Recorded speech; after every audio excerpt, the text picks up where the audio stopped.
Hello guys. तो जैसा कि आप जानते हैं हम लोग हिंदू विवाह अधिनियम पढ़ रहे हैं। तो आज हम लोग जानेंगे हिंदू विवाह अधिनियम की धारा 16 के बारे में, जो बताती है legitimacy of children of void and voidable marriage के बारे में, यानी कि शून्य और शून्य करणीय विवाह से उत्पन्न संतान की वैधता के बारे में धारा 16 हमें बताती है।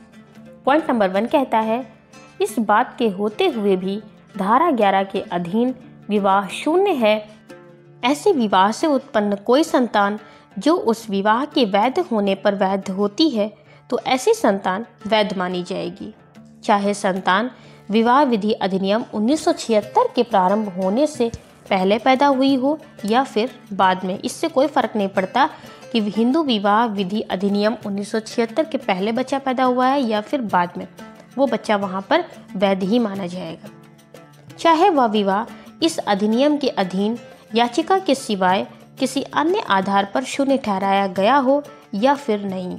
इससे भी कोई फर्क नहीं पड़ता है बच्चे की वैधता पर।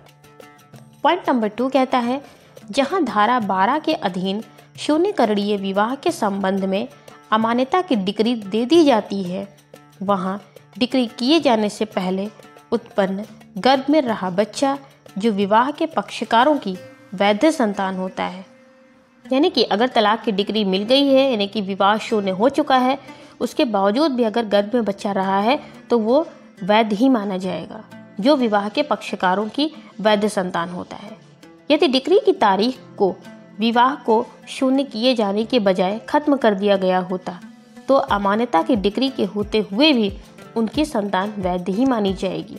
यानी कि जहाँ तक संभव हो सकेगा संतान को अवैध कहीं भी नहीं माना जाएगा, बल्कि संतान वैध ही होगी, चाहे वो पक्षकार कैसे भी और किसी भी परिस्थिति में एक दूसरे से अलग हुए हों। तो पॉइंट नंबर 3 में बताता है कि उपधारा 1 के अंतर्गत किसी बात का अर्थ यह नहीं लगाया जाएगा कि वह विवाह की किसी संतान को जो विवाह शून्य है, यानी कि जो विवाह शून्य हो चुका है उससे जो भी संतान उत्पन्न हुई है वो संतान कभी भी शून्य या फिर अवैध नहीं मानी जाएगी, जिसे धारा 12 के अधीन डिक्री द्वारा अमान्य घोषित किया गया है। धारा 12 के अधीन जो डिक्री के द्वारा जो विवाह शून्य घोषित किया गया है, जो अमान्य घोषित किया गया है, लेकिन अगर उससे कोई संतान उत्पन्न हुई है या फिर होने वाली है तो वो वहाँ पर अमान्य या अवैध नहीं मानी जाएगी। यह केवल माता पिता की संपत्ति में पूरा अधिकार रखता है। यह भले ही उनकी पैतृक संपत्ति में अधिकार ना रखे, लेकिन बच्चा अपनी माता पिता की संपत्ति पर पूरा अधिकार रखता है। यदि यह अधिनियम पारित ना होता तो ऐसी संतान अपने माता पिता की वैध संतान होने के कारण ऐसा कोई अधिकार रखने में असमर्थ होता। तो इस अधिनियम के यानी कि धारा 12 के पारित होने पर यह फ़ायदा हुआ है कि जो माता पिता की संपत्ति है उस पर उस बच्चे का पूरा राइट है और वो उस संपत्ति पे अपना पूरा अधिकार रखता है। तो दोस्तों, वीडियो देखने के लिए आपका बहुत बहुत धन्यवाद। वीडियो अच्छी लगी हो प्लीज़ लाइक करिएगा।